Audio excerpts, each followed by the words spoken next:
Hello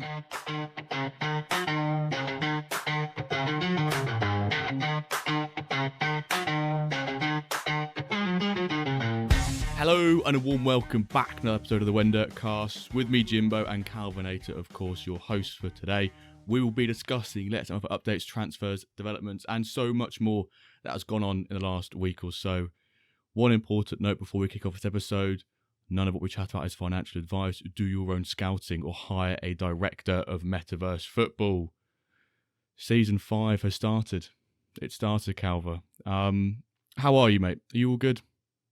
Yes, well, we just, before the episode, you noticed my voice sounds slightly different, a little bit of a cold, so if people pick that up, that's why.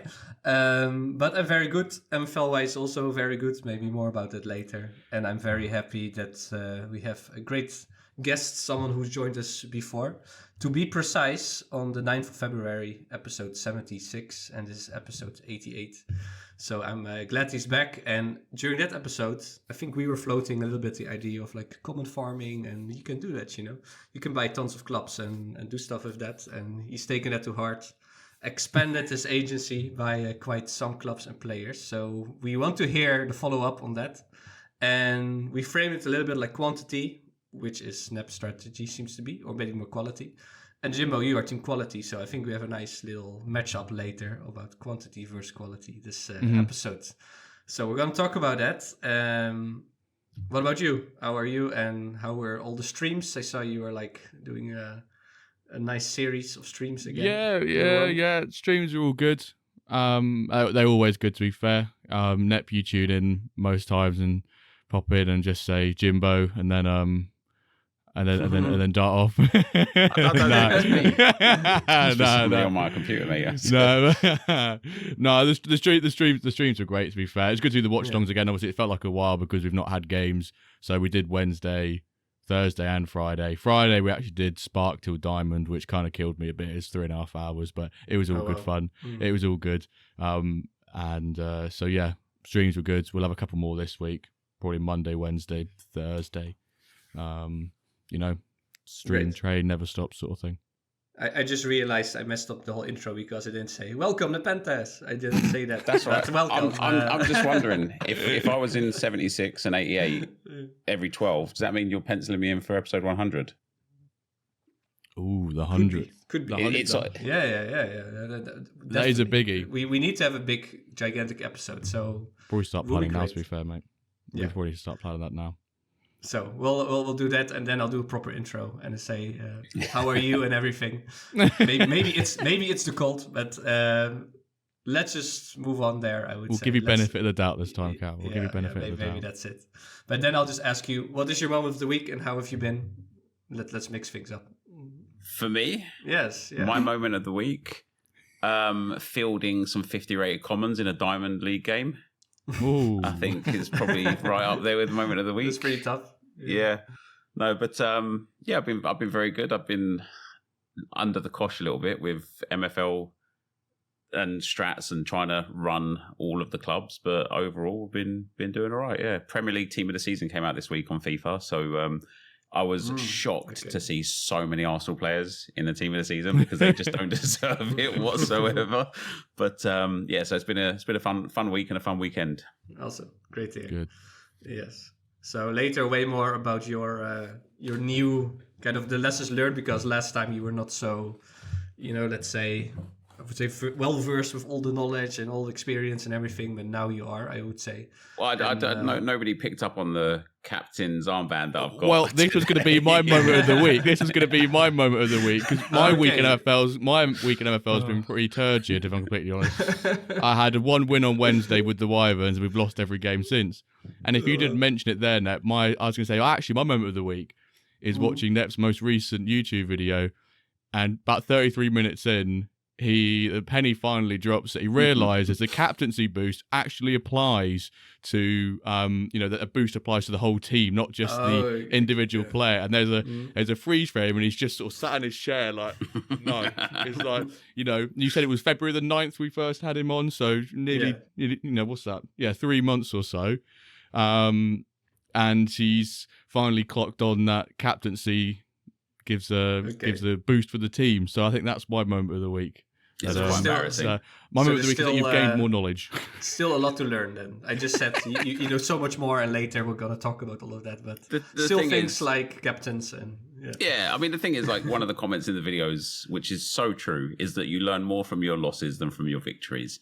Definitely. And this was a learning moment for me. And yeah, I've had a lot of learning moments over the last couple of weeks and couple of seasons, but that was one where I was just like, I've genuinely read the white paper like through and through about 10 times, and it doesn't speak on captaincy in there at all. It's only that little information piece on the captaincy when you hover over it. So it's you know, I kind of feel a little bit like it's MFL's fault for not describing that in the white paper.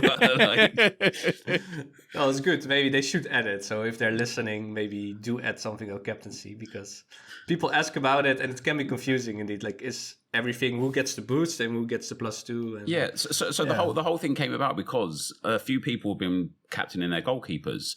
And I was like, that's so obscure because, like, actually at the moment I was like, that's what a great idea, because you're giving yourself like +2 on your goalkeeper. And I genuinely feel like goalkeepers can make a significant difference, especially when you're playing in competitive games. And, you know, if you're up against like 70 rated strikers and you're captaining your GK from a 73 to a 75, I think it genuinely gives them a good edge.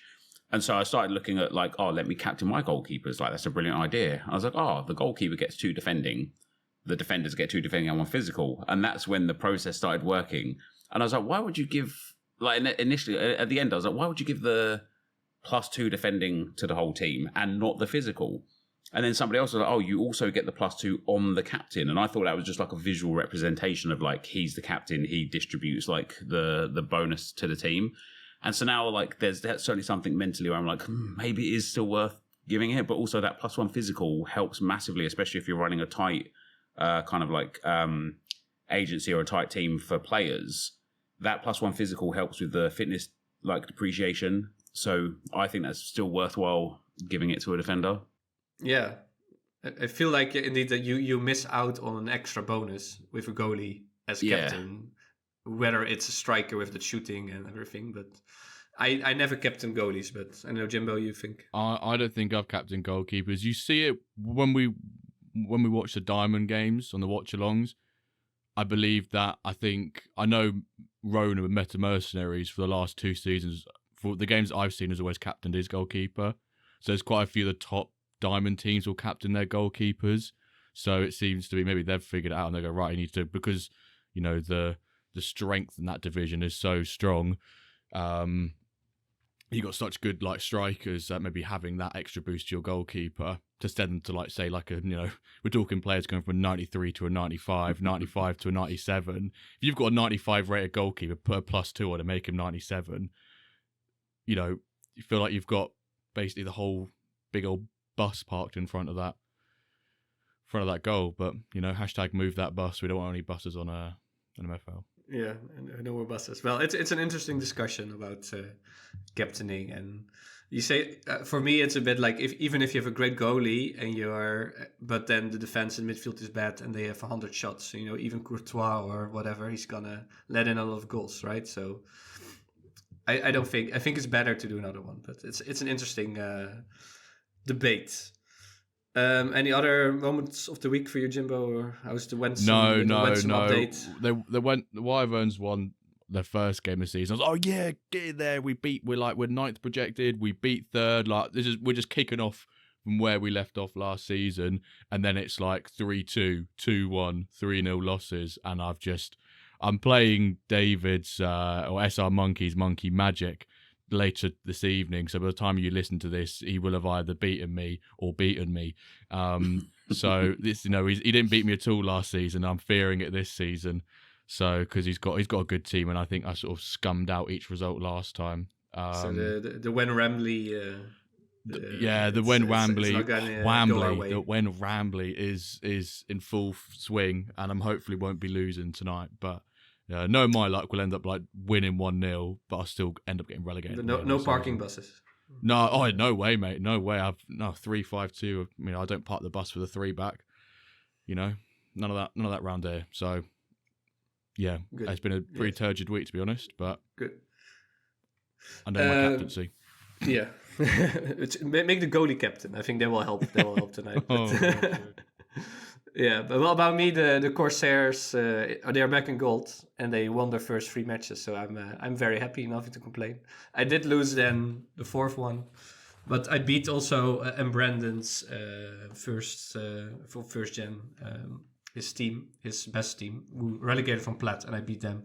So I'm happy with how things are going, and I was just not systematically testing, just randomly testing, just looking a bit like what would work, what should work, and I just changed some things and suddenly it clicked. So sometimes that can happen, and now I won the first 3, so I'm very happy. Some things you can be a bit lucky with that, or you just use a bit of logic. But football, like I play 3-4-3 now for the first time ever, and I'm like, what would make sense? Like, what do you want your those wider guys, the wings, like how should they work together?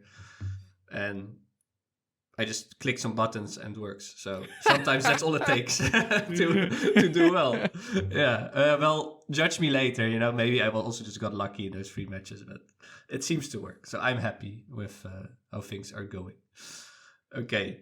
Let's do dev updates. So, of course, Season 5 kicked off. We're going to talk about that, all of those things. And the Cup schedule too has been released, so you can check in which group you are.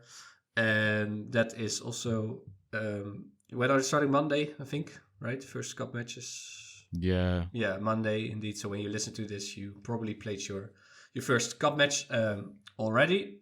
About the engine, so now the final engine version has been deployed a bit later, but there were, of course, many improvements, a lot of feedback. Do check the patch notes, what actually has been changed. Then the onboarding checklist, so the team wants to make onboarding a little bit better, a bit more smoother, and they're going to work on like a checklist. They don't say it here, but I hope they're going to, what we were talking about, a little bit of MFL, right? Like adding a bit of MFL for each task. I hope they're gonna do it. It's not in the nice. dev update, but it would be good. But enough to get that first 600 MFL pack, because then you hook people in, don't you? Like, that is good. That is good. Some people say so you can send people to the dev center, but yeah, to get the common pack is much better. So they're working on that, which is great. The onboarding, and finally the controversial, not so secret project, the photorealistic project. There is an update on that they're really exploring is now. They're working on it. They're building their own highly customized image generation pipeline, they say here. So I'm very curious where that is going, but they are working on it.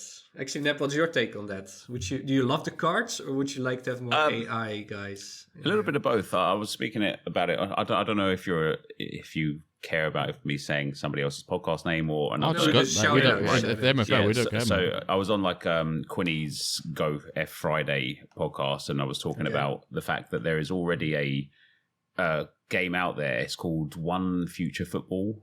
It's like a fantasy football, but mostly AI generated and like, on the blockchain sort of game. And they have everyone is AI, and the AI players have their own Twitter accounts, their own Instagram accounts, and they post like there'll be like a picture of the AI player on Instagram holding like his luggage at the airport, being like, right, I've got an away game tomorrow, like on my way there. You laugh, right? They have genuinely got brand deals, these AI players. And so I'm all about the realism, because I think it's the sort of thing where you have become even more connected to a person that looks like a real person. And all of a sudden it's like, like at the end of the season, I don't know if you guys feel like this, but like this week or last week, like when I was building my teams, from my agency, I just plugged in whoever I wanted for that team. I was like, okay, you have the contract for the year and stuff.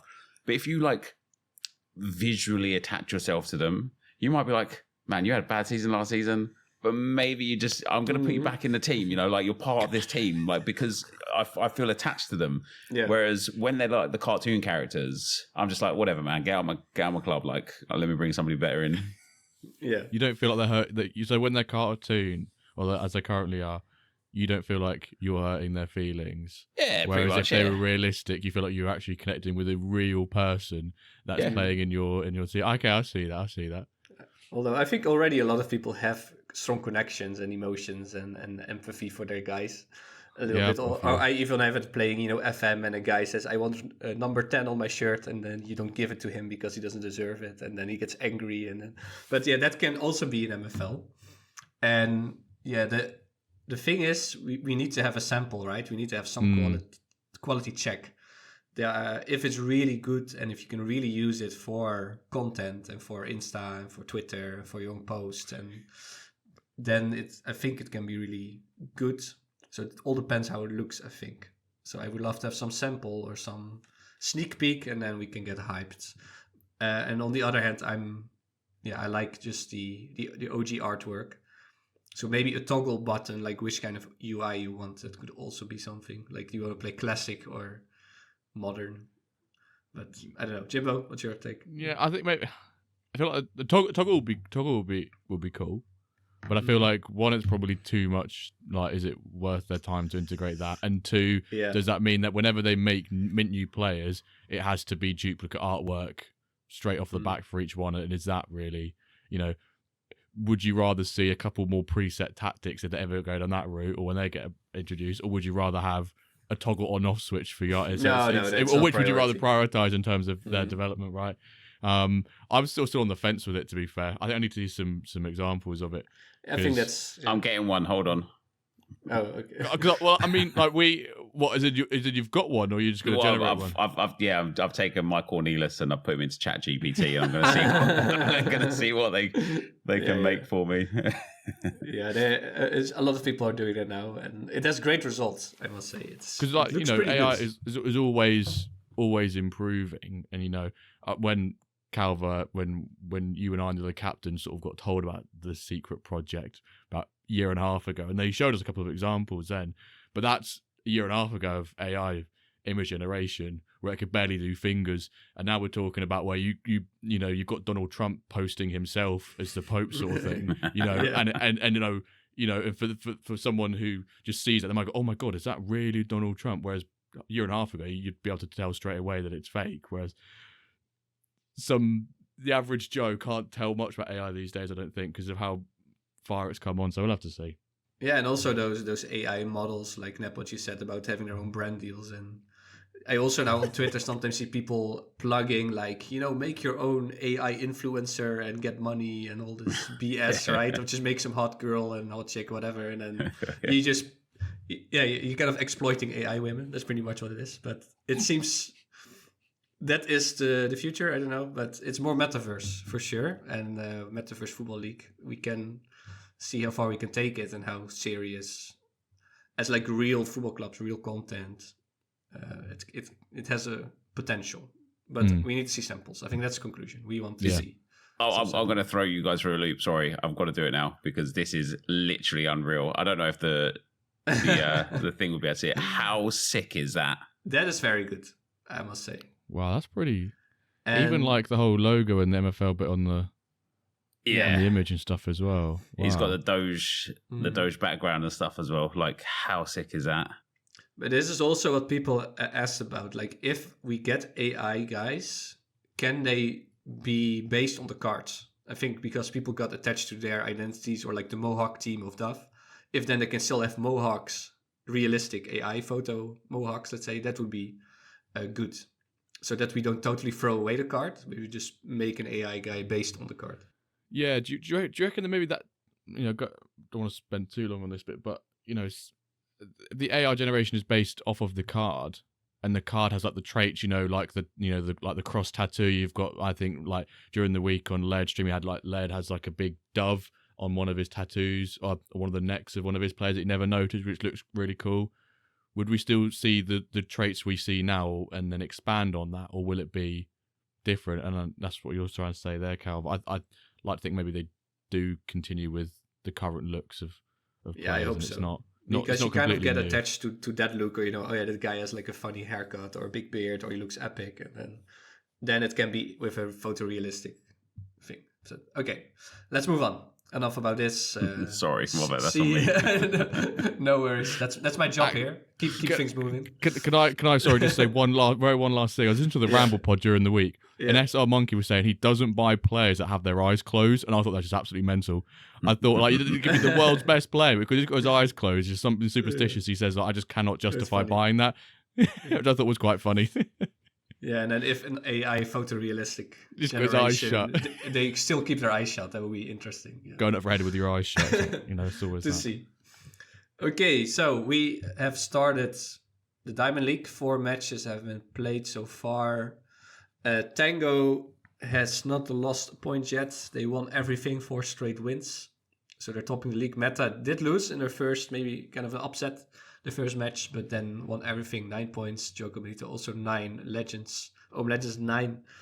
Then Bichon 3x and Naples 7. Dio has a bit of a bad start, only 4 points out of 4 matches. Then Frajoko also a bit of a bad start, 3 straight losses, but then 1, 3 points. Eric's promoted team, Atleticos. He stayed in, sorry. Atletico Ciudad de Mexico. He stayed in the playoffs. Samba promoted, and they lost all 4 in a row. And then Diamond Heist, Nep, your team, 4 losses, but yeah, that's to be expected. Listen, I can't lie. We have outperformed expectations here, even though we're on 0 points, right? We got a 3-1 loss against OM Legends, and that the fact we scored a goal is delightful. And then our third game against Jogo Bonito, we were on the cards for a win or a draw until like the dying minutes of the game. Like, I was blown away by how well we've done. Like, this has already been a great season. And after 4 games, if you would have said we wouldn't have been, do you know, like Sambra are also on 0 points. Do you know what I mean? If you would have said like after 4 games, you'll have the same points as a team above you, I'd have been like, yeah, okay, I'll take that. Yeah, and you scored. I did put this match also in our agenda. Like, yeah, it was, you almost got the point there for sure, right? Like this 3-2, and it was 89th minute they scored, so you almost had a point. Yep. But it's really fun for you. It's like everyone counts on winning, on beating you, and then if you take someone's points away, they will be so. Well, so it's a bit different now because the cup's here. So we're going to put the commons in now to rotate the players out, which a couple of the managers have messaged and aren't like too happy with like the match rating stuff. And I'm like, look, man, like we're going to have to eat some 4s. Do you know what I mean? You eat some 4s and 3s in there. But we're going to focus a couple lot because obviously the cup's based on your overall, not your division, right? So now that the cup's there, it's going to be a lot of commons in the league. So people are going to be able to really take advantage of us in the league going forwards. Okay. Yeah,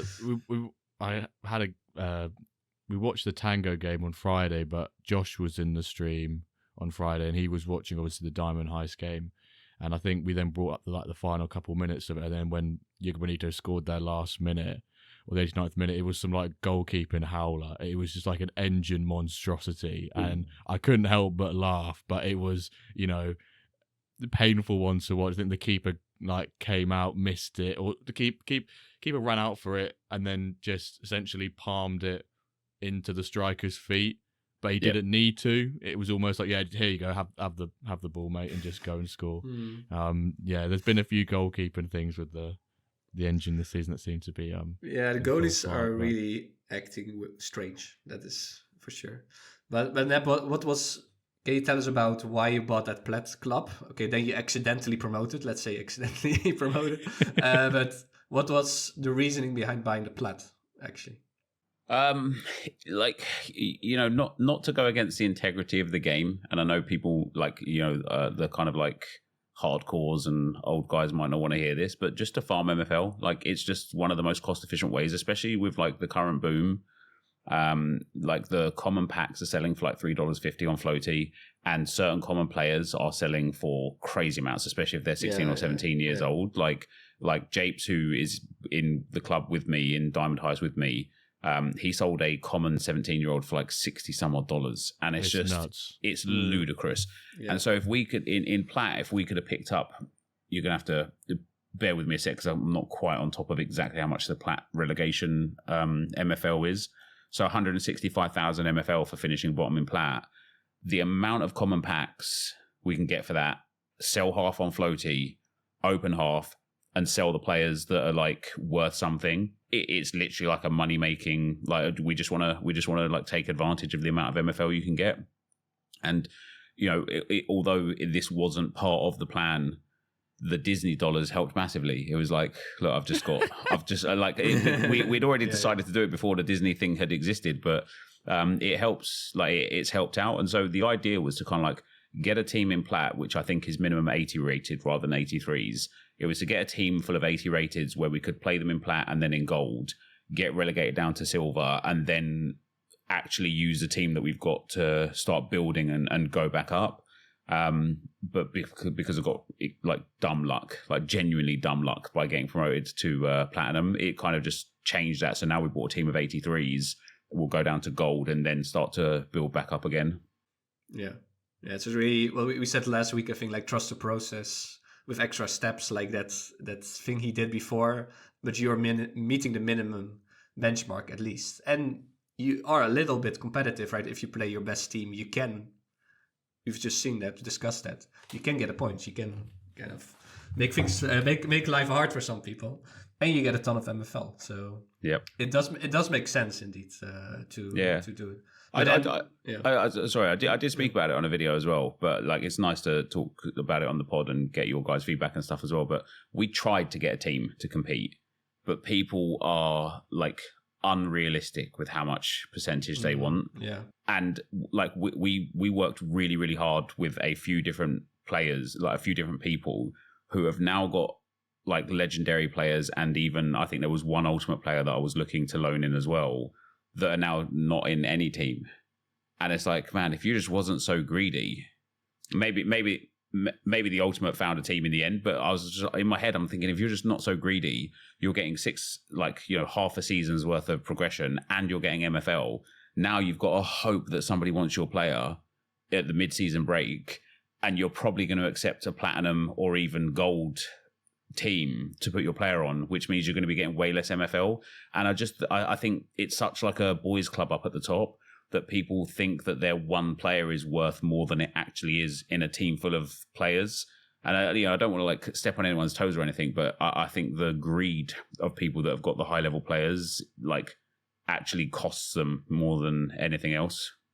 Yeah, now I did notice that like at some point 1 or 2 days before the transfer window, you still had quite some legendaries on open for offers. And then like I wanted to post a tweet, like a screenshot, like everyone who's still listed here, like this is not the best strategy. You guys should not be there. They should all be in a team by now.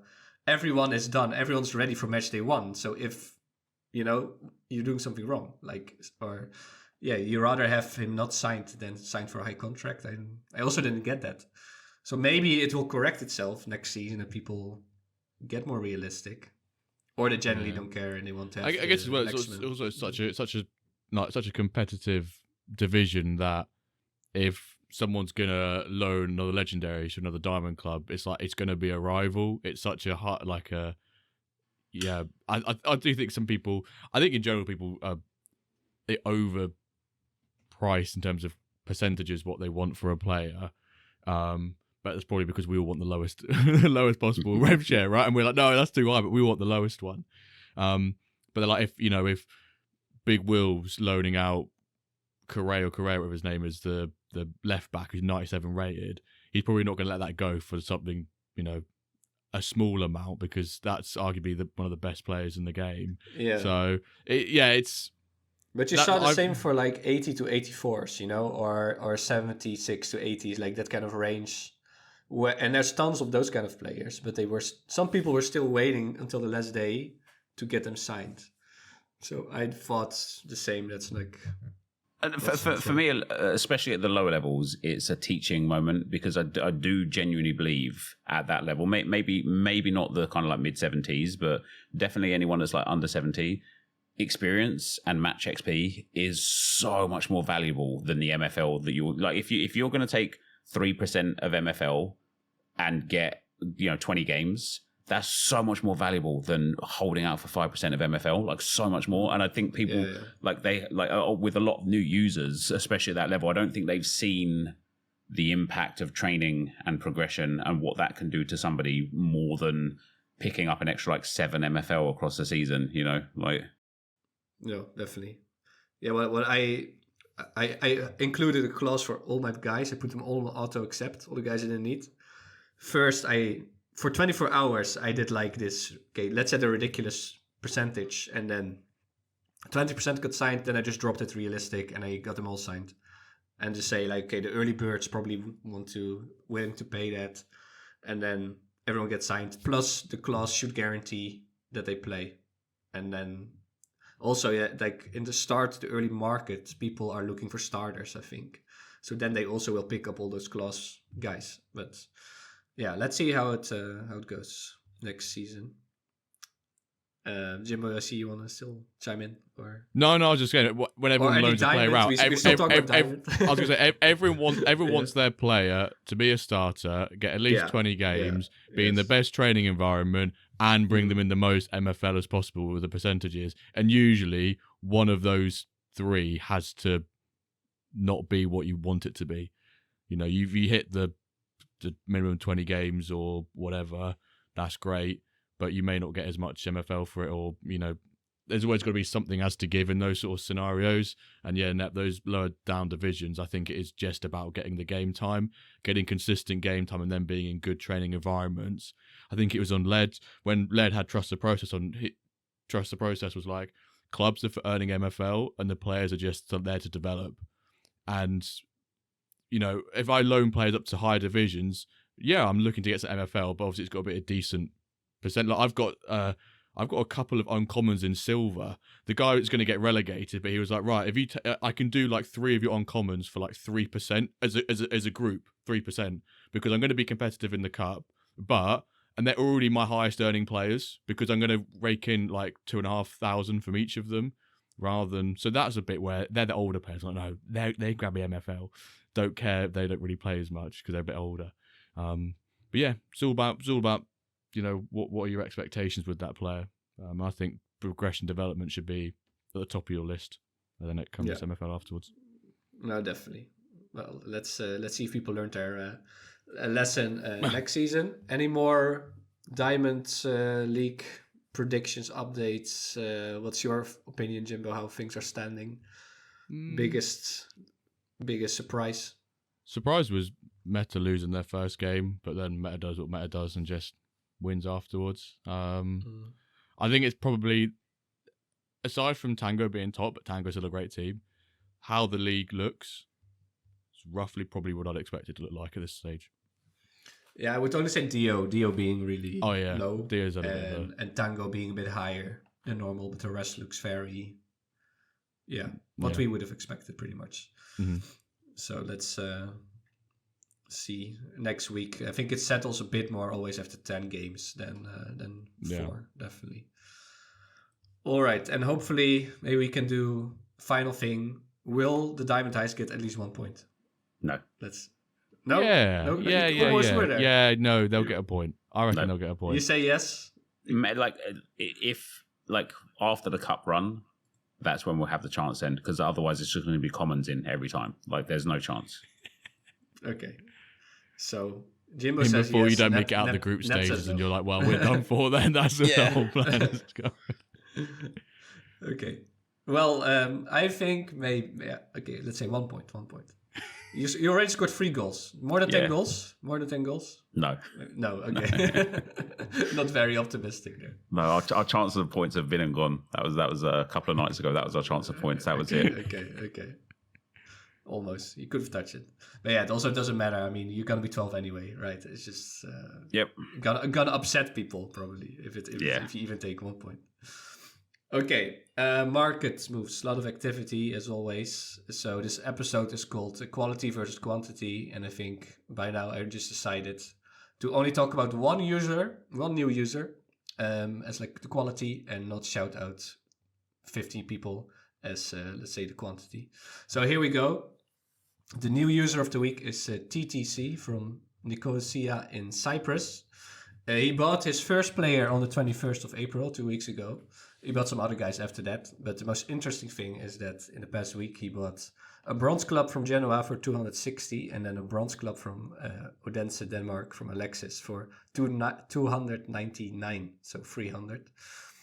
So maybe this is also a new user strategy. They realize actually MFL earning MFL, like Nep discovered that's the most valuable, to earn as much as possible. So maybe after buying his first Spark clubs, he thought, let's just buy 2 bronze registered clubs, see how far we take it a season, earn the bronze rewards, and then spend it all on packs and sell those and fill my teams. So I think it's a pretty smart move from this new user TTC. Then market moves. Speaking about people believing in and the premium people pay for 16-year-olds. 38 right back 16 was bought for 14 USD by Makunes. So good deal, or not a good deal? To quote what you've said for the last 5 weeks, Calver, Yeah, if he goes up 20 ratings, which is an unbelievable amount. it's a lot. It's a lot. He's still 58 rated. Until we understand what significant differences in terms of the mint or the 16-year-old, 17-year-old players versus their potential, until we know what that significant difference is compared to a 24, 25 mint age player, then we'll continue to see these sort of prices. But also, I guess, aside from just that potential grab, it's longevity of that as a player within your agency. You've got at least 12 seasons of them if they're really unfortunate and retire at 32, and 12 seasons is probably out 14 months real IRL. Well, I mean, they've got more than that, haven't they? If they're 16, they've got 16 seasons. Yeah, and at least. Oh yeah, sorry, not 12. Yeah. Bad maths for me. Yeah, 16. So that's just under 2 years then. Yeah, sorry. Yeah, like 20 on average. It's 20. Yeah. For me, it's not about how long you get them in real life. It's about what value you can extract from them. So if you spent, what did you say it was, $32? No, this was pretty good actually. It was 14, but that's... Okay, so $14. All he has to earn based on the pack prices of the season that's just gone, and of course that will fluctuate as well. All he has to earn is 2,000, maybe 2,500 career MFL to pay for himself. And that's not impossible, especially if he progresses. And then, of course, you can arbitrate that. If at 25 years old, he is 62 rated and you can sell him on for $8, you only have to make $6 worth of MFL in between time. I don't think it's terrible, but I think it's... We've seen a lot worse. We've seen a lot worse recently. Exactly. We've seen a lot worse. Which is we're trying to identify a little bit what's the sweet spot. Yeah, we've seen really crazy prices. This seems to be kind of okay, but still 38, he's never going to play. So you maybe have to throw him in the dev center. And then if he progresses 6, he's still 44. Are people even offering contracts for that in Spark? You can barely make anything in Spark. So it's a bit of a debate, but let's see. Is he never going to play though? If in Spark, if in 2 seasons' time we've got another 10,000 people, because we all want the best for this site, yes. right? Yeah, definitely. Let's say we've got 50,000 managers, and we go down another 2 divisions. All of a sudden, a 38 rated player is a hot property. Do you know what I mean? Yeah, that is true. I mean, in the big vision, the grand vision, the continental leagues, and massive, many pyramids below that, he will be a superstar. Indeed, he will be a semi-pro superstar in there. So let's see. Let's see. A common rare players, Blue Tree. I've been talking to him a lot. He was actually there were 3 people in the Dutch chat, me, Dio, and Blue Tree. And now we have many people with a whole MFL so rare, also Discord and everything.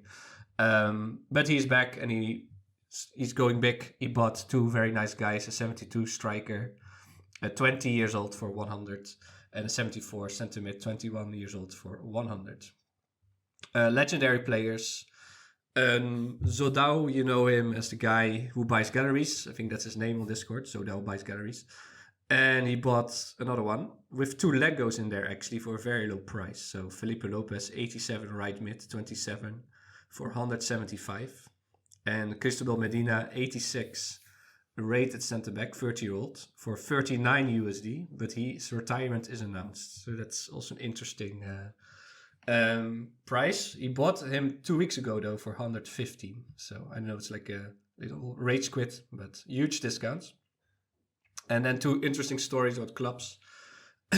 Bronze clubs are hot, I think, because our new user of the week, TTC, bought 2. And also Mr. Chile MFL bought 1 from Ita, Paraguay for 250 from Adrian. But also, I think Duff is very happy. his Iron Club Sporting Tunis sold for 250 USD to McElveen, who packed Chicago in Spark, but sold that for 70 USD. So I think he needs to learn a little bit about location premiums. That's my conclusion from that. Jimbo, what's the splash? Splash of the week. I was looking at the air table earlier, and I was doing, date on or after this time last Sunday, sorting from largest to smallest amounts, and I was like, 2-3 common players going for $1,000 each. I was like, this is a bit suspicious, and I think some people in the Discord were like, a bit sus. And we were saying before this, maybe is that some Disney money laundering, some antics going around, but underneath those transactions was a legitimate splash, we'll call it. Not saying those are illegitimate, but, this is a legitimate splash. 86 rated players, probably one of the lower ended players we've had in the splash of recent weeks, even months. Fermin Gamez sold for $525. He's a goalkeeper, so where most people see the gloves in the pack opening and go, fuck, this guy's gone, do you know what? I'm gonna pick up a player here. 22 years old, goalkeeper, Spanish, obviously good goalkeeper. I can't tell you his beautiful stats because he's got none. Was sold by Scotto to Cosmo, which is Discord name. I can never pronounce it right. It's like Aswan PKI. Comes in the stream, great guy. I always want to call him. When I see it, it looks like the Norwich City. It looks like the Norwich City player name called Mankwa Forsen, and I just see like AS1 PK. It just looks like that. It reads like something else. Yeah. Yeah, go on. What are you going to say, Calva? Go on. No. I don't want to say that. I'm not going to offend them. I just want to say also that I think this must be the first time there's a goalie as a splash of the week. Have we ever seen a goalie? Be.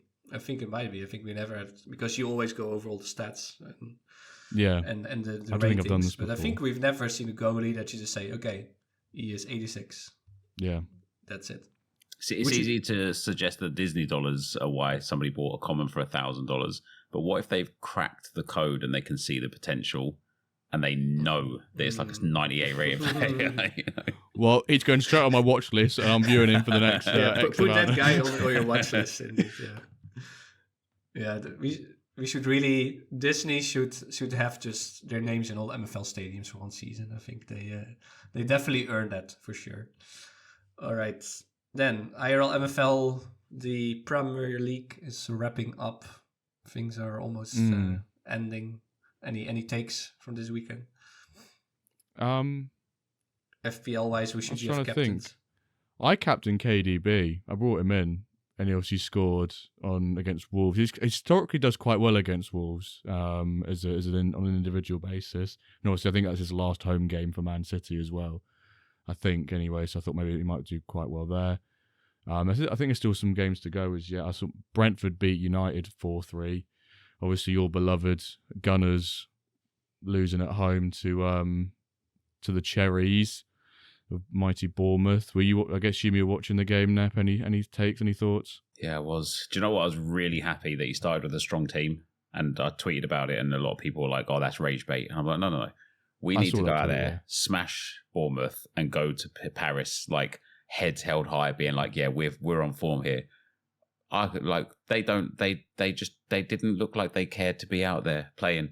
They honestly played like a team that has already lost the second leg and have come back like demoralized. Like, I genuinely think we're going to go to Paris and get smashed because our mentality right now is pathetic. And unless a miracle happens, we're going to lose that. And fortunately, we still got to play Southampton or maybe Leicester, one of the two. But otherwise, like, even finishing top 5 is genuinely like debatable now. Like with City, I could easily see City and Chelsea finishing above us in the table. And then if Newcastle do well as well, like we could be in big trouble if we don't get it together. And I'm extremely disappointed in our performance. Looking at like City have won their last 4 on the bounce just in the Prem, obviously doesn't include the FA Cup games. And they're only 3 points behind you now. And this is going to be such a weird season if Liverpool coming top, and then you've got to say it could be, so like you said, it could be like City, Chelsea, Newcastle, or whatever. and everyone's like, "What the fuck has gone on here?" Like, this has just been not a car crash of a season, but it's felt a very weird one where I would say Liverpool definitely deserved winners, but everyone underneath that is like just doesn't fancy it. Yeah. The only teams that have fancied it are those being relegated. They fancy getting relegated this season, and they've gone straight back. They've gone straight back down. But even like United are 15th and Tottenham are 16th. Crazy. What on earth? So yeah.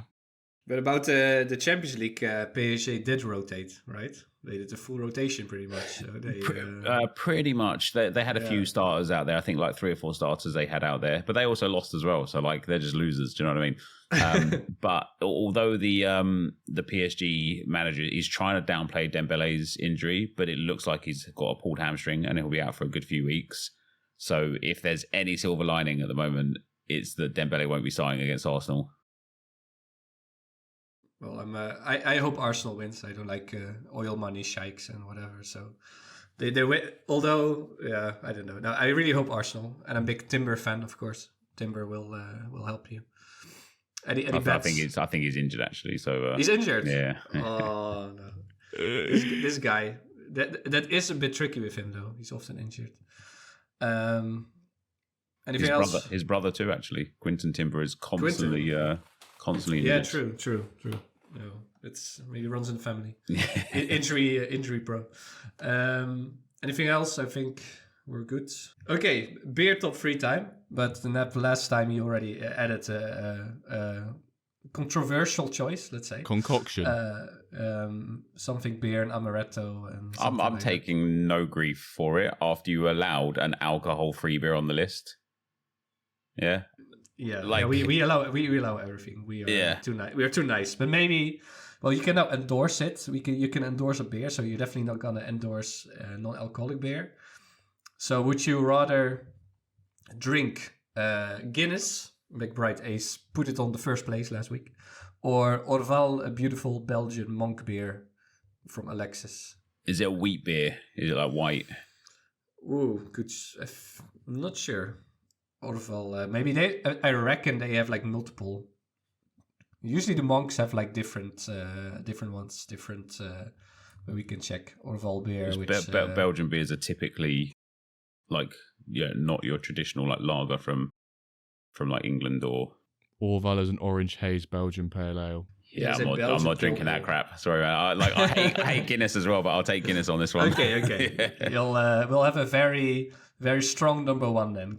Guinness from McBride Ace and endorsed by Nep. Endorsed. Just get your iron intake from the Guinness, don't you? So it's a health benefit. So you stick to the Guinness. That's a good choice. Okay. Now, finally, the main topic. So we called it quality versus quantity because, Nep, you really expanded your agency with tons of clubs. So let's say that is the quantity side.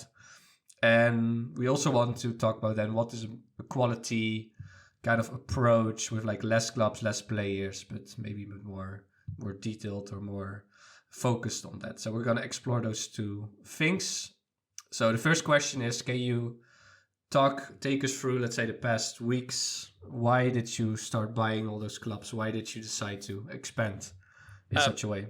The idea was to farm MFL and like profit off of it, like effectively. And again, I know it's like not like doesn't lean in towards the integrity of the game, and it wasn't going to be every team that would be like that, but I just see such value in club acquisition because the clubs have no expiry date, whereas players do. And so I think the more clubs I have, kind of like TTP, the more clubs I have, the more money I can make over time, or the more development I can have over time, or the more of anything I can have over time, because I will never, ever not have the club. And so I wanted to also like, I really like theory crafting. It's something that I kind of did with So Rare a lot. And that's something that I've done with like FIFA and Ultimate Team a lot. I don't know if you've ever watched the videos, Calva, but I know Jimbo mentioned he's watched the old RTGs and stuff. And I love the idea of taking something from nothing to something, but also exploring different ways to do that because different people have different circumstance. And so I had in my mind like a lot of ideas around specific club clubs and the way that they would be run to see if they could be run efficiently over time with either little time or little investment or kind of just different ways to explore how to kind of beat the game effectively. And so for that reason, like, I really like the fact that I've got a lot of clubs, but I also really hate how I've like managed my own players and my own agency because of how this game plays. But also there's so much involved in luck in this game of the division that you're placed in, specifically in Spark. Like, some of the teams that I had earmarked for farm clubs in Spark are like mid-table teams. And I'm like, this shouldn't be. Like, I shouldn't care about this team. They were supposed to just be like, set and forget, like, don't spend any time caring about this team. But now they're mid-table team to the point where actually a bit of progression across like the first half of the season, I could be that sort of like upper mid-table looking for promotion sort of thing. And then some of the teams that I'd earmarked for like assured promotion are in dire straits and struggling to pick up points. And it felt a bit weird that there was no logic behind the, like, how the, well, I know they have different pots for the leagues, but there seemingly was no logic behind it. And so it kind of like really like threw everything up in the air. Yeah, I can imagine. Yeah, I don't know what went wrong, but of course Spark is new, and we talked about this also last week. There's a lot of stacking for some teams because they have their hometown, their new license from. Well, we always talk about Andy's Haiti side. Like, yeah, of course he's gonna stack it and try to get it up. And then maybe, this is my theory, if you don't have then 3 great teams. That's horrendous. That's horrendous. I didn't say it. I just... Okay. Sorry. Never mind. But I think where it went wrong, because technically with pots it should be fair, right? But maybe now, because Spark is so new, you cannot fill that top pot with super good teams, so you have a couple of very stacked, and then it kind of get messed up. I think that you cannot have 3 super stacked, but I don't know, Jimbo, what do you think? Yeah, in that top pot where you've got the the upper 20, the top 25 strength or top 25% strength teams, there's going to be such a range within there. Yeah, that is arguably range, I think. There's going to be, you can have like 70s in there or down to like 60. So there's a couple leagues that will have like 1 or 2 stacked sides, and then there'll be one league which doesn't actually have a stacked side. Doesn't look like it's stacked. I guess the one thing with Spark is because it's so new and more clubs will be coming into it. There's like still a chance the next couple of seasons some of the leagues still get shaken up. That's because that's what happened in Ice. Ice got shook up quite a bit still between like season 1 to even season 4, season 3 really. So we still see lots of new users come into the Spark division for next season. Some of those, you'd like to think maybe some of those people who got, the short end of the short straw, so to speak, in where they were picked in which league, they might shake up those leagues again and they'll get a nice place. But yeah, that's my thought. It should settle in the end again after a couple seasons, like with everything. But I don't know if we ever see it settle. No, but more like now with everyone like get my home team to the next division, and that's why I stacked it. And you cannot keep stacking it forever. It's Spark, so. But you all wait, right, mate, you wait. You just watch, mate. Some people. Yeah, some people, yeah, but never mind. So Nep, you have all those Spark teams. You are trying to farm, right? Farm both progression and MFL kind of together. So what like the long-term vision is then really just try to have as much progression and as much MFL as possible.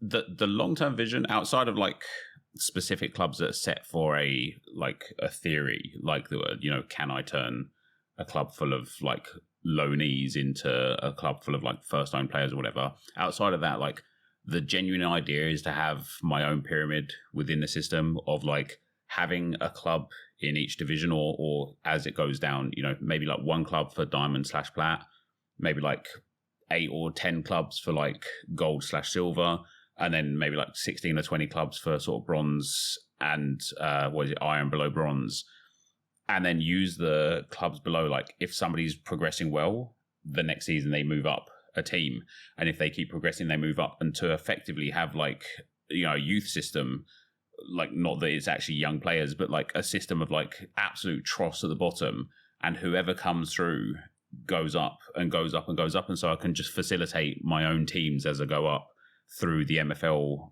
and the progression at the same time. Like that's the long-term vision. So you're basically, because if you have that many clubs in gold and silver, for example, you won't be able to have them all in gold just because there's not enough leagues, etc. So the idea then, you have clubs that are in those divisions, which you know, basically sacrifice the fact they may not be able to go up because of fair play rules, etc. But it then becomes a literal straight ladder for players to go. Yep.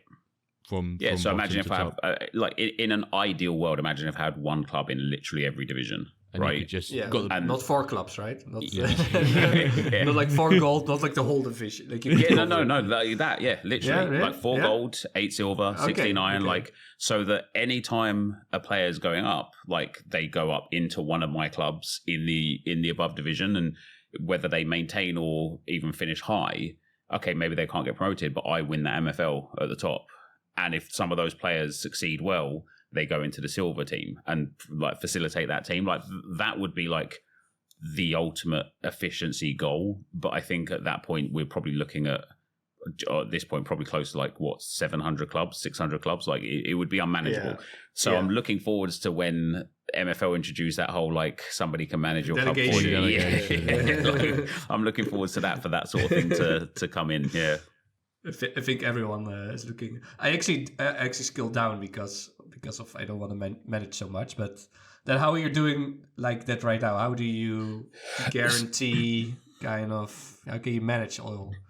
Right? So a lot of the teams are just. I tried to have some mind on progression and training XP this season with like especially the Spark teams. And if I put like, you know, a few of my Spark teams are all around that sort of like 52, 53 mark, but there's a little inconsistency with that within MFL and the way that stat distribution is. And it's like not all 55 rated players are the same. You know, like some 55 rated players are like 65 rated players in a different position, or are just, you know, in the way that you might play them in a system. Like there's a striker that was on the market for loan, not for buying. And he had like 88 pace, like 75 shooting, and like 70 dribbling, and he was literally like 55 rated. And I was like, this guy is insane. Like he's not the same as other 55s. And so I don't know if the training thing like really works properly, but I tried to like break the teams down into like training categories and within like their own like little niche of what I was trying to do with the team. But ultimately, like because the stat distribution is so strange, especially for left mid, right mids with pace not influencing them whatsoever, it's really weird. But because it's so strange, I now look back and I just really regret how I built my teams out, because I've got some really good like 55, 56 rated players that would be good for a ice team that are stuck in Spark, because I didn't pay attention to the fact that this 55 rated centre back's got like 72 defending. And I'm like, he would be so good for my Spark division. So next season, I will either scale back or just spend a little bit more time trying to figure out the strength of the player rather than the overall of the player. And I focused way too much this season on the overalls of the players. But in terms of managing the teams, most of my Spark teams were due to be farm teams. I only had 5 teams that I was actually going to play with this season to actually try and promote or try and do well in the division. But because of the luck of the draw in the divisions, I've now got like 9 teams that I need to like seriously try and play with. But I built them really well when I put players in for rotation. Like I already understand the rotation of every team and how they will work. So the only thing that will be a spanner in the works is the cups now. Like not that it will change like the rotation of the players, not necessarily, but if I feel like I'm in a strong position in the cup, maybe I'll just try and facilitate a few more wins there for a few losses in the league. So trying to keep on top of that might be a bit tricky. Yeah, but you're still like kind of manually, and I know Make think he has like I think a B team and an A team, and he just has presets that he just swaps like every now and then he just swaps it and then swaps it back, and then that's the way he manages it. But you still seem to really try to give attention and properly manage each team without a simple swapping kind of. Right? Yeah, I get like unreasonably emotionally attached to these players, like especially if they're like from a pack. Like I get really, really attached to them.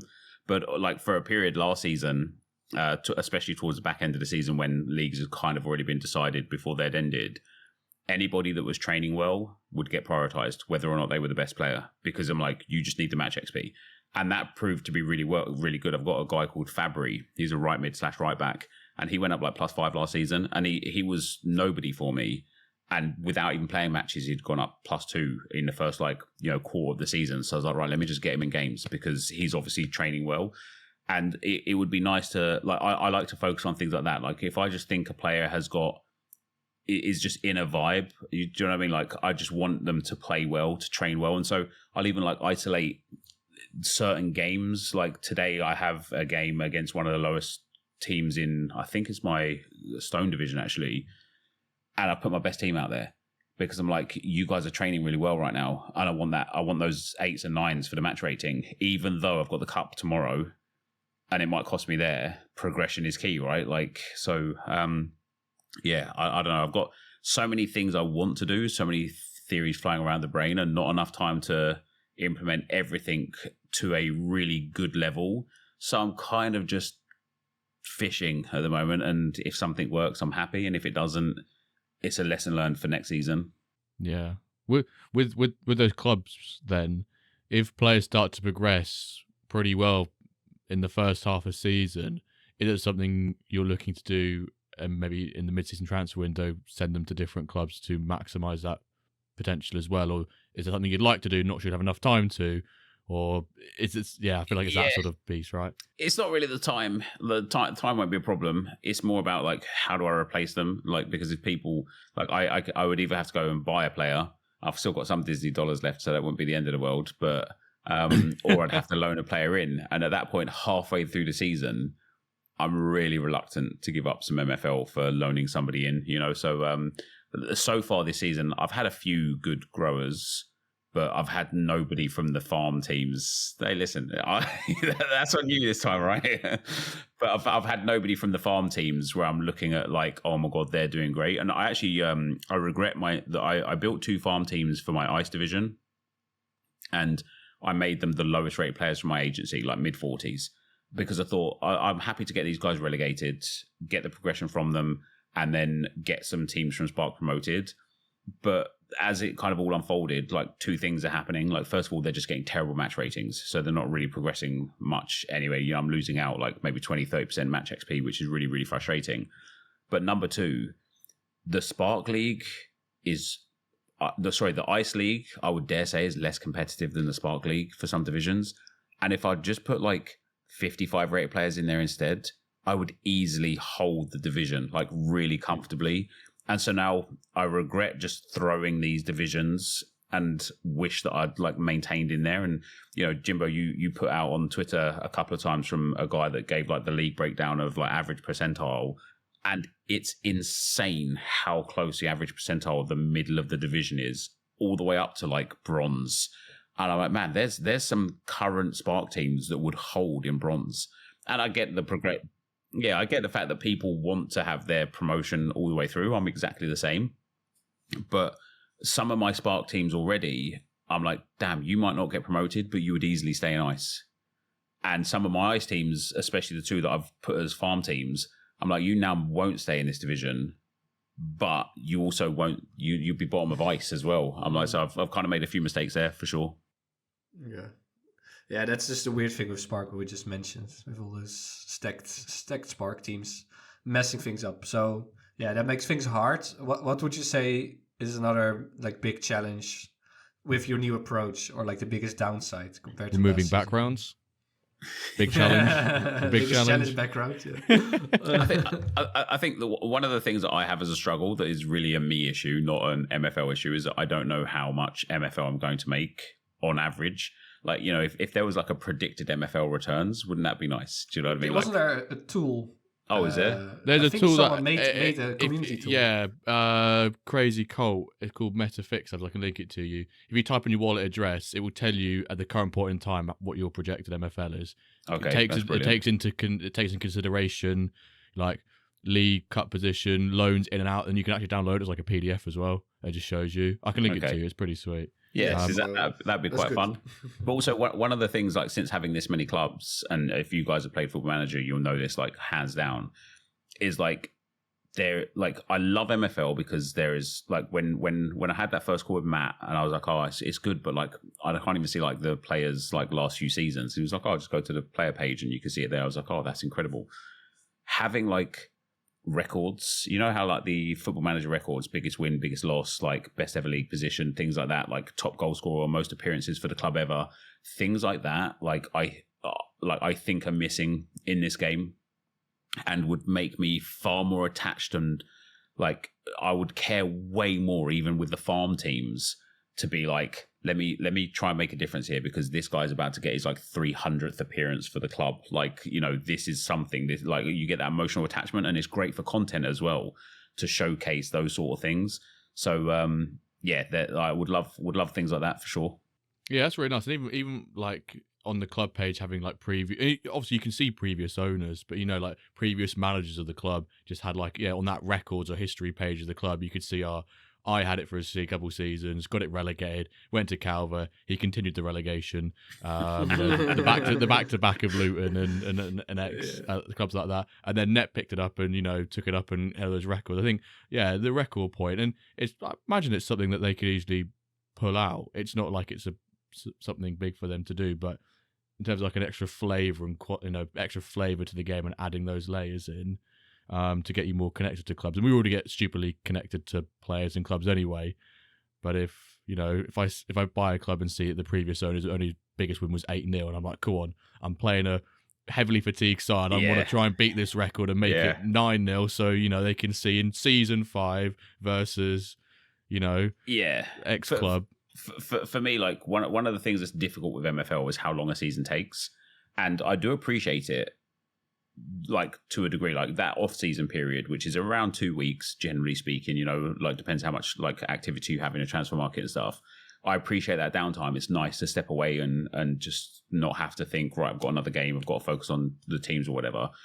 But the length of time a season takes for the things that I want to achieve, like I want to take a team from Spark to Diamond, and it's like that won't be something that will happen in 6 months or a year. That genuinely might be like a 6-year plan, you know, and that's crazy. And so when you think about players that might only be able to afford one team, and even then maybe not be able to afford like actually owning their players, having things like records and, like you say there, Jim, but like connecting someone to the club at that really deep level would all of a sudden make being in Spark for 10 seasons in a row no big deal. Like, that's fine. Like, I'm happy to be in Spark. You know, you've got the teams that have been in the English League too, and like, I don't know what the league below is. What's it like, the Iceman Premier League? Is that what it is now? Vanarama, like Premier League. Like they've been in there for like decades, and that's absolutely okay for clubs to be there. Like, not every club is destined for the top, and MFL would be great to kind of like recognize that and isolate that and give people that are going to be in Spark in like purgatory, here's your mission, like top goal scorer, top appearance maker, like biggest win, like best cup performance, like things like that would make me take a Spark team and be like, I don't care if I get promoted ever. I just want to own all of the records all of the time. Yeah.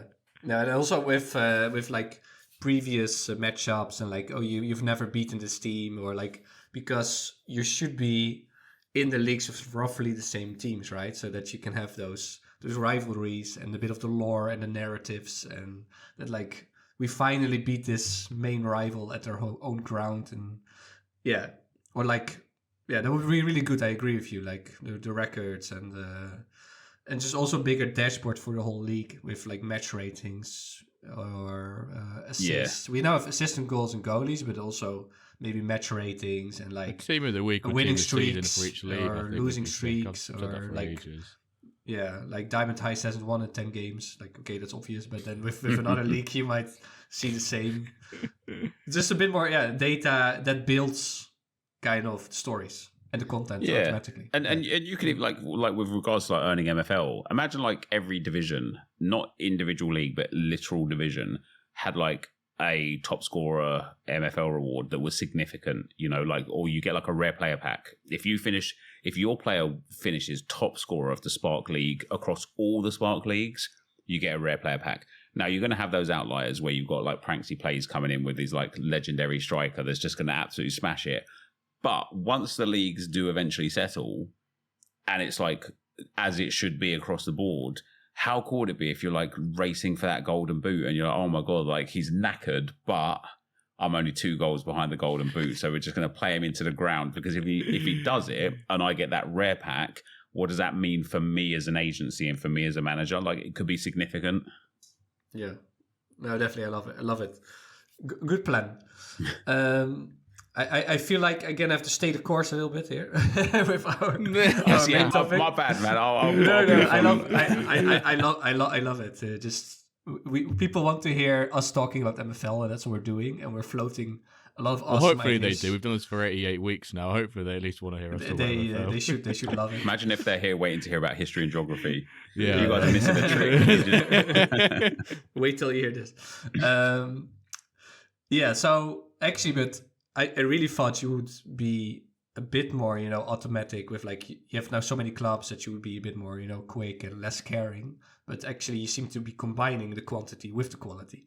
That's what I get from you. But there's no quality there. There's no quality. It feels like you care still a lot about. I care, but I don't care enough to actually care. Do you know what I mean? Like, I want to care. It's like I have one club where I've got a 15-man lineup, and like the goalkeeper is a 1-for-1.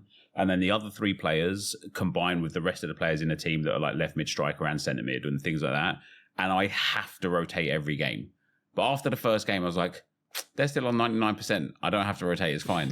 Now I've already hit an issue where in 2 games' time, one of my players is going to be yellow, maybe red, because I know he needs to wait 2 games.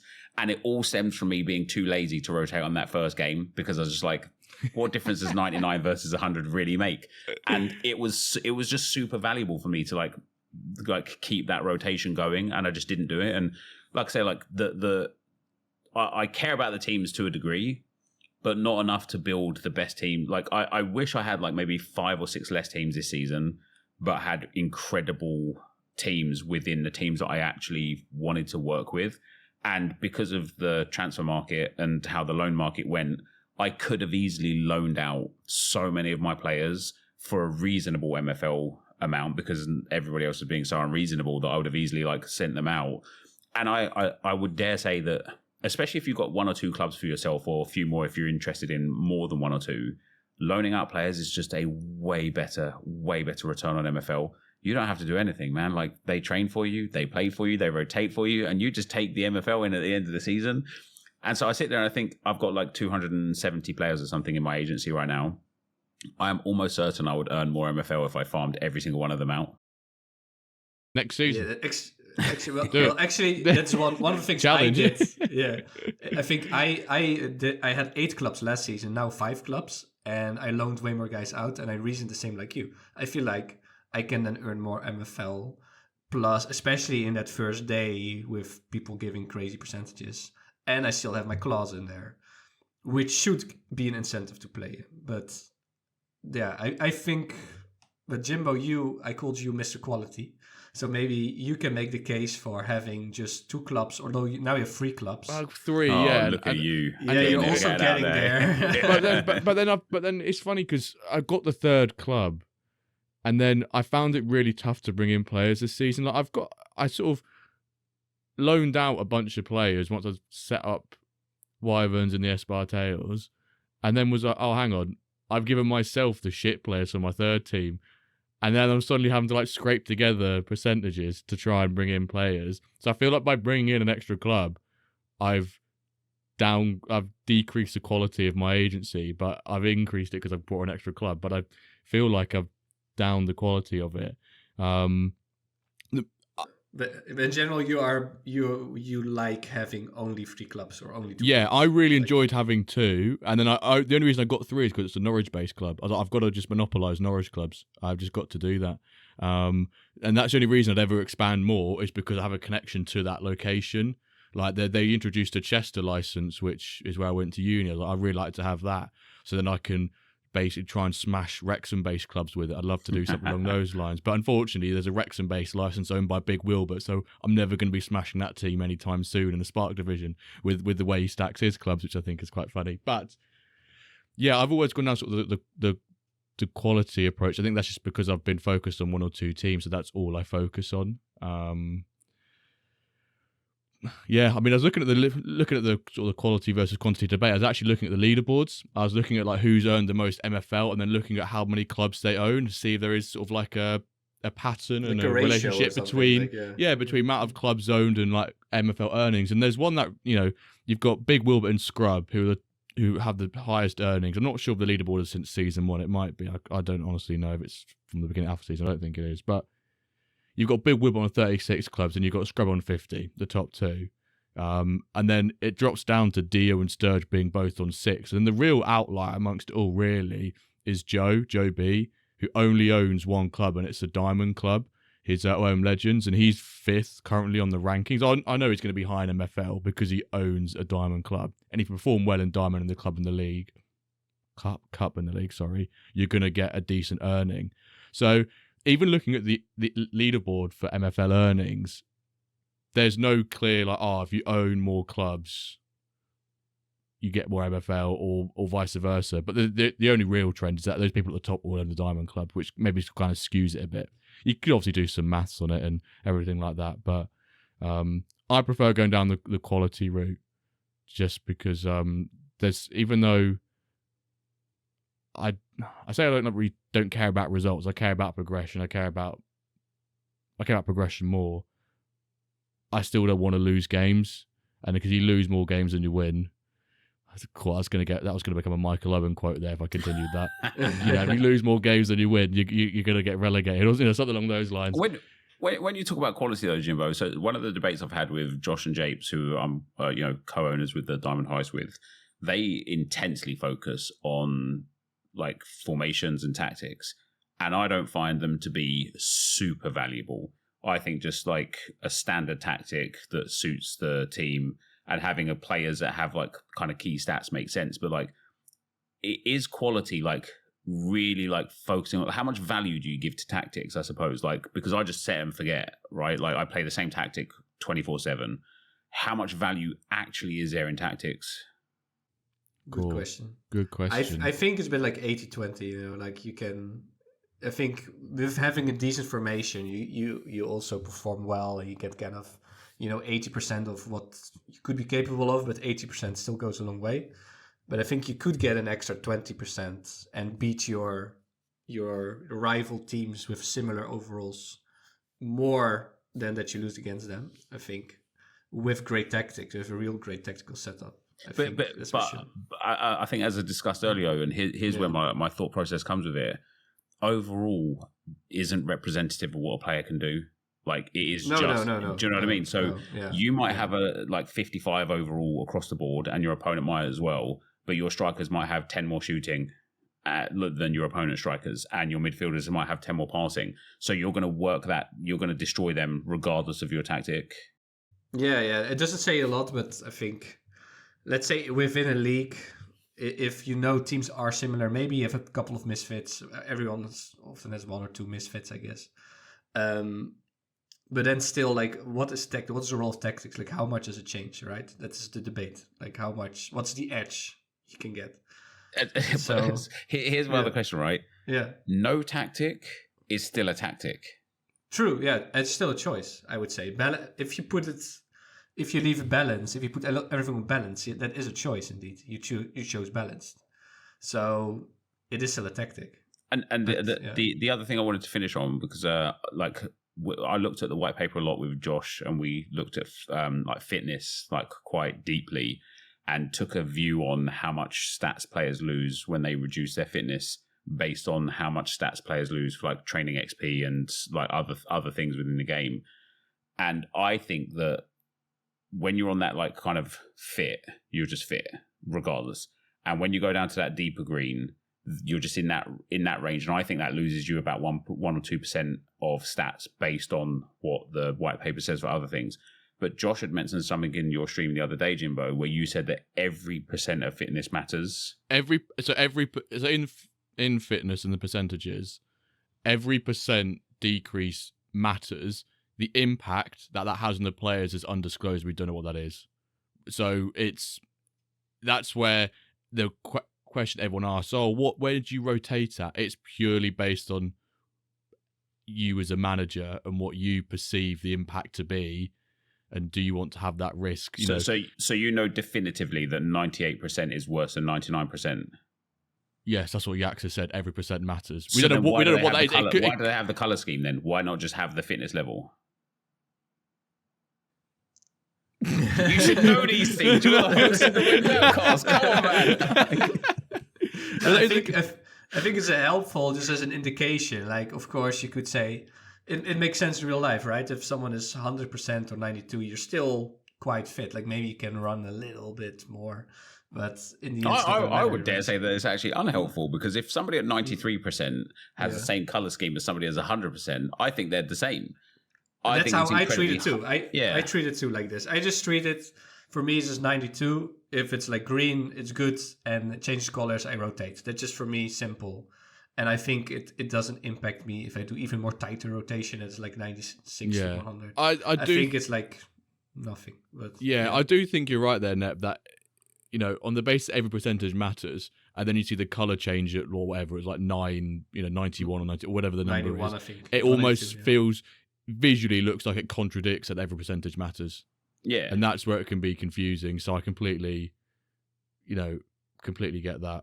But I also wonder why, when they give such detailed breakdown of training, of match XP, of your player ratings, of top 16 and everything, why is it so significant then that match fitness is important? That why have they chose to not disclose the stat reduction for fitness? One less thing people to complain about, I reckon. And say this is the engine's fault. It's the fish. But I guess then if people knew what the impact was, then there'd be more. Maybe we. Well, I'm quite happy with it being undisclosed. Just say you don't know if you don't know. No, I don't know, Nep. I don't know. I'm happy with it being undisclosed. And I also like that. Like, you got to keep some things mysterious. I do think you have to keep some things mysterious. But if you're a manager of a real football club with a real team, and you've got all the data back, and your fitness coach says, "Hey, Erdegaard's he's not his absolute peak."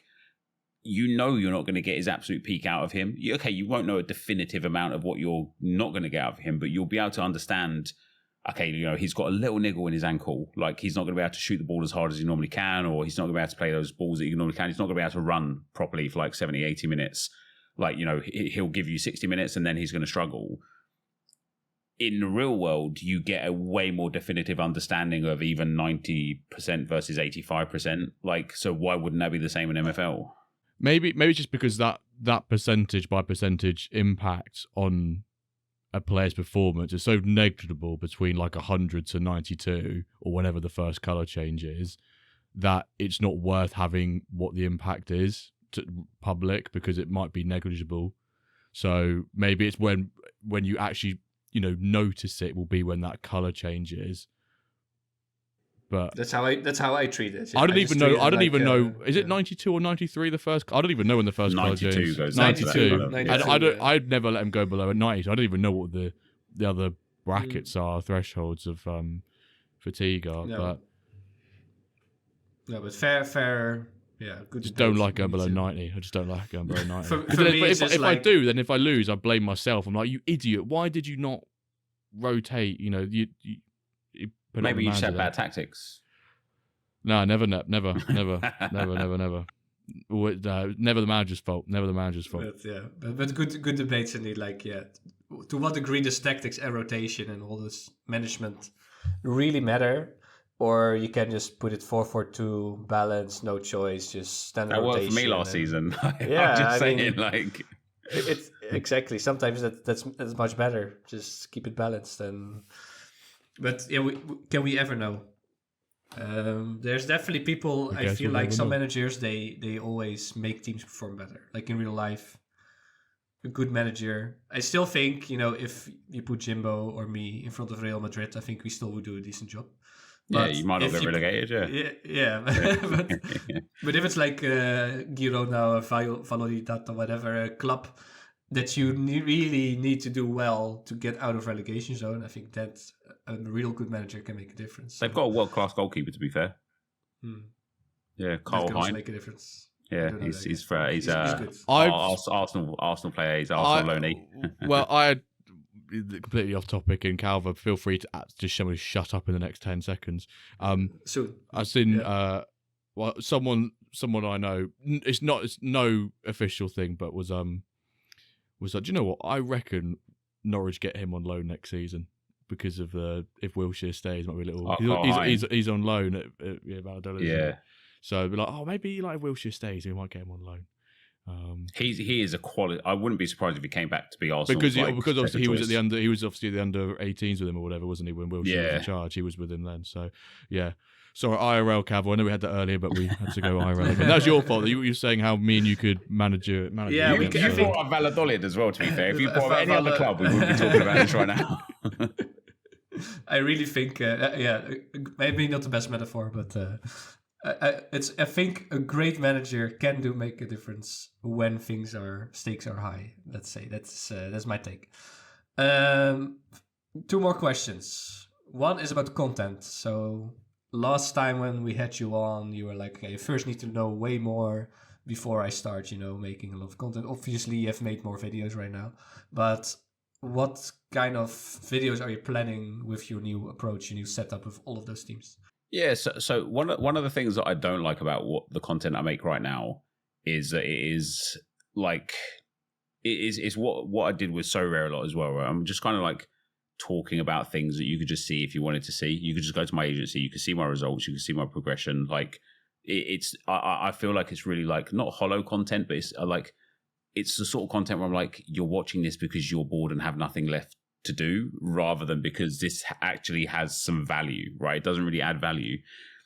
A lot of the content, I really want to make a lot of content around like the things like when should you rotate? Like I think that's an important video, right? Like I also think which captain to pick, that sort of thing. That's a great video. Like if somebody had made that before, that'd be great. But like I especially think because of the new introduction from season 4 of like cup wins giving you MFL, I especially think that like for farm teams, focusing on the cup is so valuable, and I want to showcase that. I want to talk about that. Like there's a lot of like educational opportunities within an MFL world of making content of like why training is important, like how to get the best training like environment, like the value of like loaning a player out to even bronze instead of keeping them in your stone team, like what that would actually mean. Like because maybe you get more MFL in the short term, but actually maybe that costs you promotion and costs you more MFL in the long term, right? So I want to make content on that. But one of the things that I really, really want to make content on, which is what I've kind of initiated this season, is the theory crafting. But to do that, I have to have the answers already. And I can't have the answers like until like in my estimation, it's going to take about 8 or 9 seasons.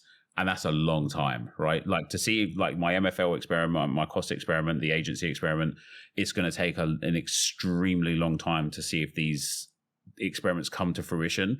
And if they don't, I mean, there's still a piece of content to make, but I'm going to be like, well, guys, this was shit, right? I've just spent the last 12 months of my life doing something that was absolutely fucking useless. So like, sorry for swearing. So I want to make content that show, like, I want to make historic content. I want to make content where it's like, guys, I was in the Spark League for 10 seasons, but I kept this one guy who was only 54 rated for his entire career, but he had like 74 shooting. He won the Golden Boot 3 years, and those 3 years that he won the Golden Boot, I earned 1,000 MFL per season because of it. Like what we talked about earlier, where I think they can do a little bit more in terms of like rewarding and looking at like history. I want to show the history of things, because for me, like, Football Manager was one of the first football games I really played, like long term. And I had a save on Football Manager 2008 that was so good. I didn't buy 09, 010 or 11 because I just kept playing this same save. And I took this, like, I don't know if you was ever on the Football Manager forums, either of you guys, but there was this guy called Defuge on there, and he created this challenge of taking a previously unplayable team from an unplayable league to like Cup and Champions League and League glory. And ideally, like what you had to do is like holiday for a season, then one of the promoted clubs to the bottom division you had to become the manager of. And in the Irish League, this club called Knockbreda got promoted. So I took hold of them. And in those moments, the coefficients for the Champions League were static. They weren't dynamic at all. So I couldn't get best players. I couldn't buy best players or anything like that. So I ended up having to just use my like youth effectively and hope that I had some high potential on them. And eventually I got this guy called Andrew Smiley, and he scored over 1,000 goals for me during his like career at the club. Yeah, he was like literally like insane. I think I won the Champions League once. I never lost the league after about the third season, but it was just such an enthralling, engaging career. And when he retired eventually, I stopped the save because I was like, I can't top this. like that was it. Yeah. And like I want to make like that is a great story. It took like a Football Manager is a little bit easier because I can play it at my leisure, not every day like the way MFL works. But I want to tell great stories with the things that I've got with MFL. But for that to happen, I have to play it for a significant period of time so that I can look backwards and say, hey, here's a great story. You know, because a lot of the things that I've got going on right now, we won't even pass thought on in 3 or 4 months' time. But some of them, like Cornelius, he looks like a great story right now. Do you know what I mean? So I'm really interested to see how his career pans out because I think it'll be an incredible piece of content. That sounds good. Yeah, so you need more time. To make all those videos. So right now you're like kind of writing the stories and then you can tell them. I just want to say can we just sim a season, sim a couple of seasons for next year? Can we just sim a couple of seasons and then just see what, you know? I bet you if you were to run a poll of people that'd be happy to sim a couple of seasons, it would be overwhelmingly yes. So time machine. Yeah. When time machine. Maybe that's our hashtag later. The time machine to sim. All right, and then the final question is always from our last guest. You can ask something to our next guest. So last week we had Barky McLovin. What was the last question? McBride. Oh, sorry. We had McBride on. Oh, McBride. That's my call. Your head's gone, mate. Or did we have Quinny on? We had Quinny on. We had Quinny on. Sorry, your head's gone as well, wasn't it? Was it? I'm so it was McBride. It was McBride. And he. I don't know where you've got. Jason was the week before. I think I messed up in the script or something. No, it's fine. I noticed that you messed up, and I changed the name. So that's the correct question. You ask the question. Well, okay then. You go. I'm not having to do this. Pressure's on you, bro. Right, pressure's on. So this is our question from our last guest, Mr. McBride, who you endorsed the Guinness of earlier. He says, if you had to build a full starting 11 where all players share the same name and nationality, which name and nationality would you choose and why? So like there was an obvious answer to this, and it was the Wangang. But that's already been done. Been taken, it's been done. Right, so we need another kind of team to like, rival the way. We could go for some like Danish dicks. There you go. That's all dicks. Yeah, all dicks. Danish dicks. Yeah, there you go. That's what I'll do. We also have this all dicks, aren't we? The Korean ho, I think. There's 11 hoes. Yeah, a couple of hoes on the field. Yeah, that'd be couple right. of hoes or dicks. That's Good options. So you want to go with Danish dicks then? Danish dicks. That is obviously like spelled DIJKS, right? Like, you know, I'm not a heathen, right? Like, I wonder how many dicks there are actually. I know one literally plays for Copenhagen, but Kevin Dix. I mean, even Kevin like Virgil van Dijk, like that's close enough to Dick as well, so he'd work. Depends how you pronounce it, really, doesn't it? Like, yeah, you know. yeah. I'd have a team for the Dicks. Out of context, love that. Go on, Calvin. What are you going to say? No, you have in the Netherlands, you had this referee called Dick Jol. And then you have this Martin Jol, he was a coach of Tottenham, I think. Yeah. He had a brother called Kok Jol. That's those are like Dutch names, so interesting names. Okay, what would be the question for our next guest? Interesting. I don't know. I should have thought about this. Yeah. Who do you captain? No, I think the question would be like, would you prefer to start from the bottom and make your way up, or buy a team, an established team, and have the dirty history of somebody else in the club? Oh, it's got a nice question. Dirty history. So, or buy another club. Yeah, or buy league. buy like in silver or bronze or something, or would you prefer to just start from the bottom? And now we're here. Yeah, dirty history. Okay, we'll add the dirty history to that. He's put brackets dirty history. Dirty history. You'll never find, unless it's for a specific piece of content, you'll never find me buying somebody else's club. Other than a Diamond Heist. I was going to say, I'm pretty sure Diamond Go. I was like, how do you know that one? That's like, I'm with people on that one. That's not all me. Oh, yeah. It's only 33% you. You know, that's not.